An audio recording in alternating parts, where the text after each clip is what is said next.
고난 너머에 더 큰 고난이 기다린다 할지라도 오직 하나님만을 신뢰하십시오. 여러분의 영혼의 시력이 회복되기를 마음이 없는 자에게 시청자가 아니라 우리는 예배자가 되어야 됩니다. 샬롬, 거룩하고 복된 주일입니다. 오늘 하루도 성령 인도함을 받고 하나님께서 주시는 위로와 평강이 여러분의 삶에 가득하기를 주 여러분을 축복합니다. 함께 나눌 말씀은 창세기 44장입니다.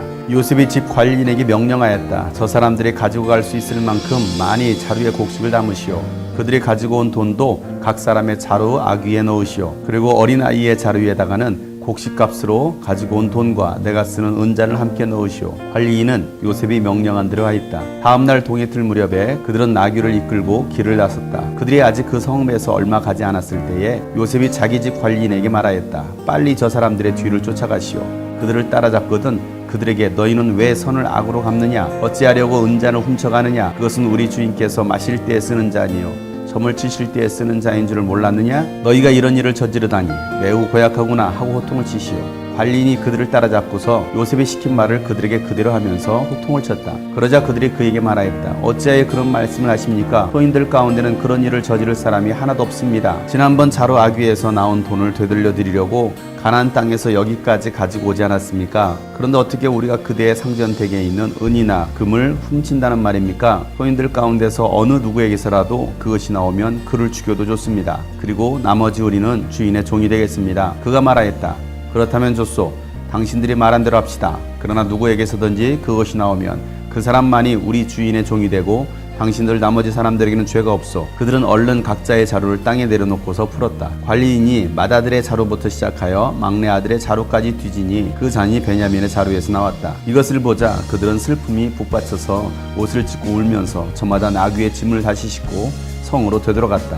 유다와 그의 형제들이 요셉의 집에 이르니 요셉이 아직 거기에 있었다. 그들이 요셉 앞에 나아가서 땅에 엎드리자 요셉이 호통을 쳤다. 당신들이 어찌하여 이런 일을 저질렀소? 나 같은 사람이 점을 쳐서 물건을 찾는 줄을 당신들은 몰랐소? 유다가 대답하였다. 우리가 주인 어른께 무슨 할 말이 있겠습니까? 무슨 변명을 할 수 있겠습니까? 어찌 우리의 죄 없음을 밝힐 수 있겠습니까? 하나님이 소인들의 죄를 들추어내셨으니 우리와 이 잔을 가지고 간 아이가 모두 주인 어른의 종이 되겠습니다. 요셉이 말하였다. 그렇게까지 할 것은 없소. 이 잔을 가지고 있다가 들킨 그 사람만 나의 종이 되고 나머지는 평안히 당신들의 아버지께로 돌아가시오. 아멘.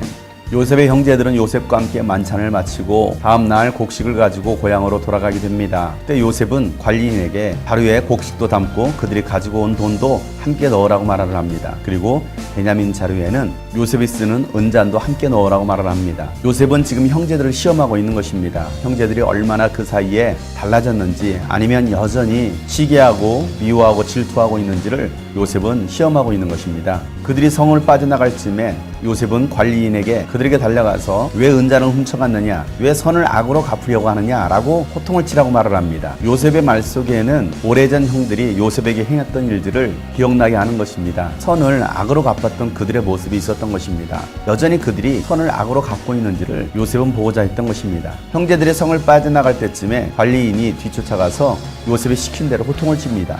그러자 형제들이 우리들 가운데는 그런 일을 할 사람이 한 사람도 없다라고 말을 합니다. 20여 년 전에는 함께 공모해서 요셉을 죽이려고 했고 노예로 팔았던 사람들입니다. 그런데 지금은 그런 나쁜 짓을 할 사람이 한 사람도 없다라고 말을 합니다. 그리고 누군가가 그것을 가져간 것이 드러나거든 그 사람을 죽여도 좋고 우리는 그분의 종이 되어도 좋다라고 호언장담을 합니다. 그래서 관리인은 맏아들부터 시작해서 막내까지 자루를 다 뒤집니다. 그러자 베냐민 자루 위에서 은잔이 나오는 것입니다. 그것을 보자마자 온 형제들이 슬퍼하며 옷을 찢고 울기 시작합니다. 20여 년 전하고는 조금 다른 모습이 그 형제들 가운데 있긴 합니다. 형제들은 베냐민과 시몬을 꼭 찾아서 아버지께로 데리고 오겠다고 약속했습니다. 그런데 이제는 베냐민마저도 죽게 된 것입니다. 그래서 그들은 슬퍼하며 울고 있는 것입니다. 그들은 관리인을 따라서 성 안으로 들어갑니다. 그리고 요셉의 집에 들어서자 요셉 앞에 엎드립니다.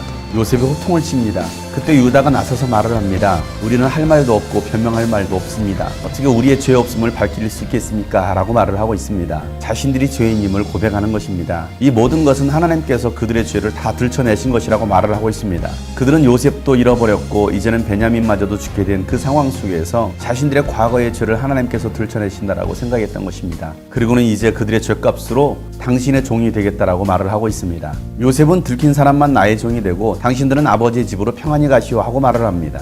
요셉이 형제들에게 이와 같이 시험을 했던 것은 얼마나 서로 아끼고 사랑하는지를 보고 싶어 했던 것입니다. 야곱은 요셉을 특별히 사랑했습니다. 그것을 시기했던 형제들은 요셉을 죽이려고 했습니다. 웅덩이에 던지고 그리고 노예로 팔아버린 것입니다. 요셉 동생인 베냐민만 남았고 아버지는 베냐민을 사랑했습니다. 그러한 베냐민이 죽게 되었을 때에 과연 이 형제들은 어떻게 할 것인지를 요셉은 보고자 했던 것입니다. 형제들이 예전과는 달라졌습니다. 베냐민을 죽음으로 내몰지 않고 함께 종이 되겠다라고 말을 한 것입니다. 우리들의 관계를 돌아봤으면 좋겠습니다. 교회 안에서의 관계, 가족과 또 이웃과의 관계를 돌아봤으면 좋겠습니다. 용서하지 못하고 시기와 미움과 질투의 마음이 내 안에 있는지를 한번 돌아봐야 됩니다. 서로 아끼고 사랑하려면 이제는 우리가 희생해야 합니다. 결단이 필요한 것입니다. 오늘 하루 우리 서로의 관계를 돌아보는 시간들이 되시길 축복합니다.